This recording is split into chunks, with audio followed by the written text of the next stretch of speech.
मोक्षमार्गस्य नेतारं भेत्तारं कर्मभूभृतां ज्ञातारं विश्वतत्त्वानां वन्दे तद्गुणलब्धये।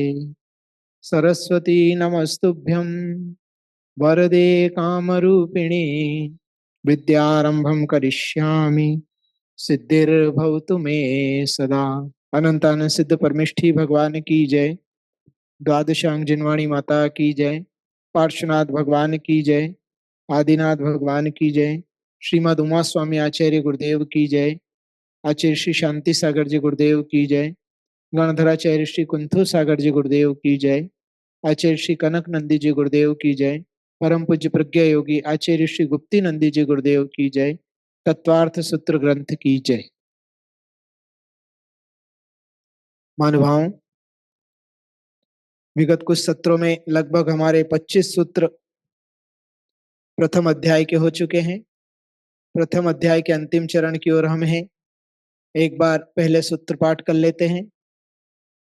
सम्यक दर्शन ज्ञान चारित्राणि मोक्ष मार्ग तत्वार्थ श्रद्धानम सम्यक दर्शनम तन्निसर्गादधिगमाद्वा जीवा जीवाश्रव बंध संवर निजरा मोक्षास्तत्वम नाम स्थापना द्रव्य भाव तस्तन्यासः प्रमाण नैरधिगमः निर्देश स्वामित्व साधनाधिकरण स्थिति विधानतः सत्संख्या क्षेत्र स्पर्शन कालांतर भावाल्प बहुतेश्च मति श्रुतावधि मनः प्रय केवलानि ज्ञानम तत्प्रमाणे आद्ये परोक्षम प्रत्यक्ष मन्यत मति स्मृति संज्ञा चिंता विनिबोधित्यनर्थांतरम तदिंद्रियानिंद्रिय निमित्तम अवग्रहे हावाय धारणाः बहुविक्षिप्राः निःसृतानुक्त ध्रुवाणां क्षेत्राणाम् अर्थस्य व्यंजनस्यावग्रह न चक्षुरनिन्द्रियाभ्यां श्रुतं मतिपूर्वं द्वैनेक द्वादश भेदं भव प्रत्ययो वधिर्देव नारकाणां क्षयोक्षम निमित्तः षड विकल्पः शेषाणां ऋजु विपुलमति मनः पर्ययः विशुद्ध्य प्रतिपाताभ्यां तद्विशेषः विशुद्धि क्षेत्र स्वामी विषयेभ्यो वधि मनः पर्ययो। यहाँ तक कि अपने 25 सूत्र लगभग हुए हैं और ज्ञान का वर्णन चल रहा था। उसमें हमने मति ज्ञान को जाना। मति ज्ञान मन और इंद्रिय के द्वारा होता है। मति ज्ञान के 336 भेदों को जाना। शुद्ध ज्ञान मति ज्ञान के द्वारा जाने हुए पदार्थ को विशेष रूप से जानना शुद्ध ज्ञान है। फिर अवधि ज्ञान की बात चली तो भव प्रत्ययो वधिर देव नारकाणाम, देव और नारकियों के भव प्रत्यय अवधि ज्ञान होता है। तो गुण प्रत्यय दूसरा भेद है। उसके लिए आचार्य भगवान ने सूत्र दिया क्षयोपम निमित्त षड विकल्प शेषाणाम। क्षयोपम के निमित्त से 6 विकल्प वाला शेष जीवों के जो ज्ञान होता है वह गुण प्रत्यय अवधि ज्ञान है ना। इसके अलावा देशावधि सर्वावधि और परवावधि भेद भी अवधि ज्ञान के होते हैं। फिर मन प्रेय ज्ञान को हमने जाना। ऋजुमति और विपुलमति के भेद से मन प्रेय ज्ञान 2 प्रकार का है ना। जो सरल को जानता है वह ऋजुमति, सामने वाले के मन में स्थित रूपी पदार्थ को जानना सो मन प्रेय ज्ञान है। उसमें भी दोनों में अंतर हमने जाना था। विशुद्धि क्षेत्र स्वामी अपने विशुद्धि और प्रतिपात अप्रतिपात की अपेक्षा से दोनों में अंतर है। और अवधि ज्ञान और मन प्रेय ज्ञान में भी हमने अंतर को जानने का प्रयास किया। तो ये स्लाइड से थोड़ा सा रिवीजन करके और फिर आज आगे के सूत्र की ओर चलते हैं। अवधि ज्ञान द्रव्य क्षेत्र काल भाव की मर्यादा लिए रूपी पदार्थों को स्पष्ट जानना। उसके 2 भेद हैं, भव प्रत्यय अवधि ज्ञान, गुण प्रत्यय अवधि ज्ञान। नरक आदि भवी जिसका कारण है वह भव प्रत्यय, और सम्यक दर्शन की विशुद्धि आदि गुण जिसका कारण है वह गुण प्रत्यय होता है। उसके 6 भेद अनुगामी, अननुगामी, वर्धमान, हीमान, अवस्थित, अनवस्थित, है ना। अन्य क्षेत्र और भव में साथ में जाए वह अनुगामी, अन्य क्षेत्र और अन्य भव में साथ में न जाए वह अननुगामी। वर्धमान अर्थात बढ़ता हुआ, हीमान अर्थात घटता हुआ, अवस्थित न घटता है न बढ़ता है, और अनवस्थित घटता बढ़ता रहे, इस प्रकार से होता है। फिर अनुगामी के भी 3 भेद और हमने देखे थे, क्षेत्रानुगामी, भवानुगामी, उभयानुगामी। अन्य क्षेत्र में गमन करने पर भी नष्ट ना हो क्षेत्रानुगामी, भव के बदलने पर भी नष्ट ना हो, भवानुगामी, और क्षेत्र और भव के बदलने पर भी नष्ट ना हो, वह उभयानुगामी। ऐसे ही अननुगामी में भी लगा लेना चाहिए। अवधि ज्ञान के तीन भेद और थे, देशावधि, परमावधि, सर्वावधि। भव प्रत्यय गुण प्रत्यय देशावधि के भेद हैं, परमावधि और सर्वावधि गुण प्रत्यय ही होता है। परमावधि और सर्वावधि के स्वामी नियम से उसी भव में मोक्ष जाते हैं, अर्थात मुनिराज को ही होता है।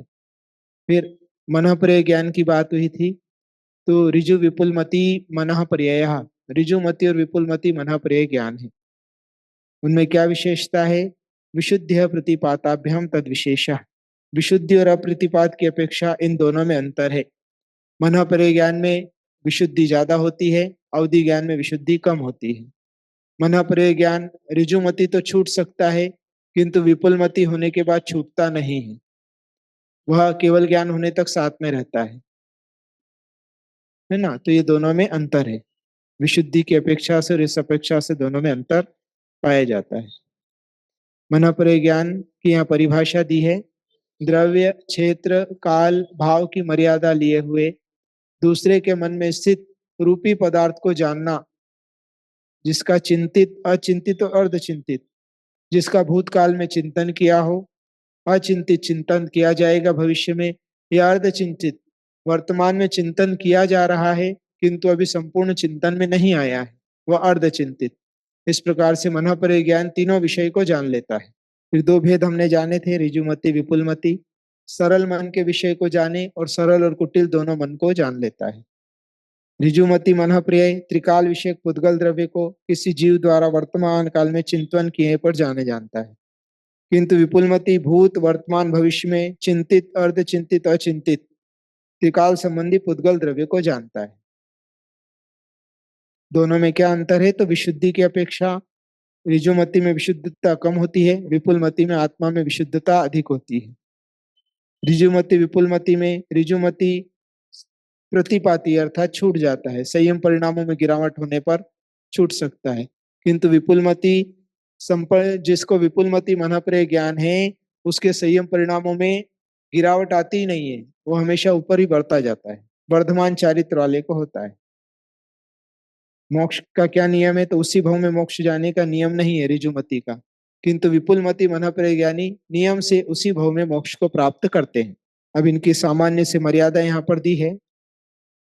ऋजुमति विपुलमति जघन्य से 2 से 3 कोस तक जानता है और उत्कृष्ट से 7 से 8 योजन तक जानता है। विपुलमति जघन्य से 8 से 9 योजन तक को जान लेता है क्षेत्र को, और मनुष्य लोक को जानता है उत्कृष्ट से। इसकी मर्यादा कितनी है? ऋजुमति जघन्य से 2-3 भव का जानता है और उत्कृष्ट से 7-8 भव का जानता है, किंतु विपुलमति जघन्य से 8-9 भव का जानता है, उत्कृष्ट से पल्ले के असंख्यात भाग तक वह जान लेता है। यहाँ 2-3 भव से क्या लेना? तो 2 भव का अगर जानता है तो अतीत और अनागत जो बीत चुका है आने वाले भव के संबंध में जानेगा, मनः पर्यय ज्ञान। और 3 भव होंगे तो वर्तमान भव को भी जानेगा। उसी प्रकार से 7 भव होंगे तो 1 वर्तमान, 3 पहले के, 3 आगे के, इस प्रकार से वह जानेगा। ये एक चित्र बनाया है यहाँ पर। विपुलमति मनः पर्यय ज्ञान का उत्कृष्ट क्षेत्र मनुष्य लोक अर्थात 45 लाख योजन, और ऊंचाई में नीचे सुमेरु पर्वत से ऊपर तक 1,40,000 योजन, इतना वह जान लेता है, इतना उसका क्षेत्र है।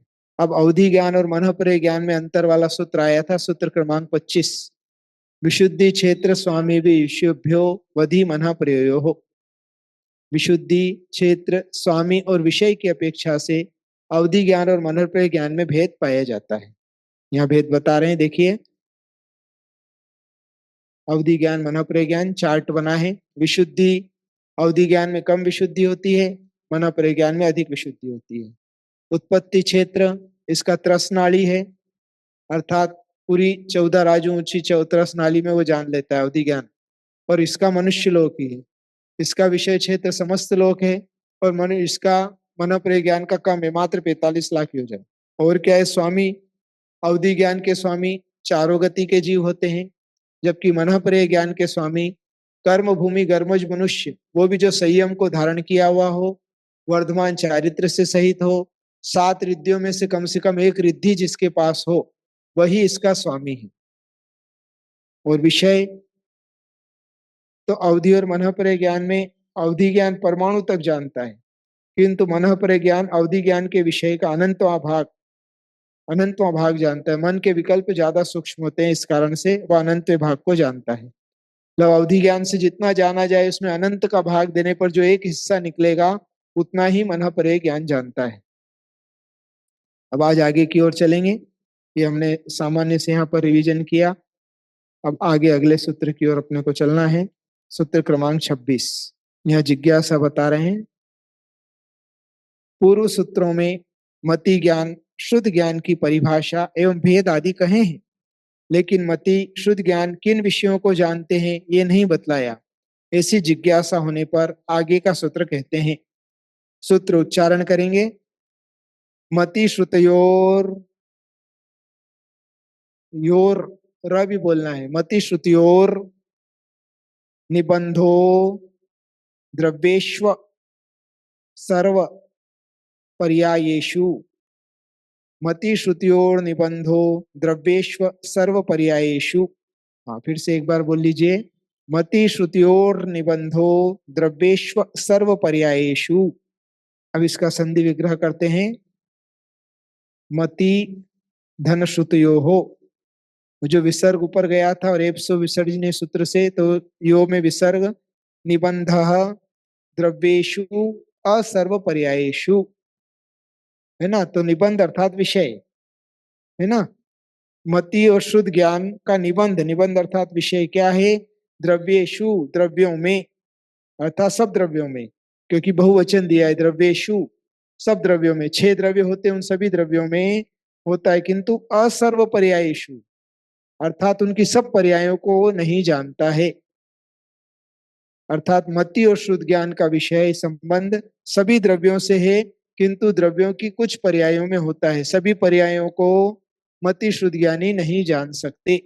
मति और शुद्ध ज्ञान रूपी और अरूपी सभी द्रव्यों की कुछ कुछ पर्यायों को जानते हैं, सब पर्यायों को नहीं जानते। विशेषार्थ मति और शुद्ध ज्ञान की प्रवृत्ति अरूपी धर्म, अधर्म, आकाश एवं काल द्रव्यों की कुछ पर्यायों में, इंद्रियावर्ण कर्म के क्षयोक्षम होने पर अनिंद्रिय के द्वारा धर्मादि द्रव्यों की कुछ पर्यायों का अवग्रह आदि रूप से ग्रहण होता है। अतः मति शुद्ध ज्ञान द्वारा धर्मादि अरूपी द्रव्यों की कुछ पर्यायों को जानने में कोई विरोध नहीं है, परोक्ष रूप से जानेगा बस। तो इस प्रकार से यहाँ पर यह सूत्र हुआ कि मति और शुद्ध ज्ञान का विषय सभी द्रव्यों को जानता है, किंतु उनके कुछ पर्यायों को जानता है। अब आगे अवधि ज्ञान का विषय क्या है, यह जानने के लिए सूत्र रूपिष्व वधेहे, रूपिष्व वधेहे।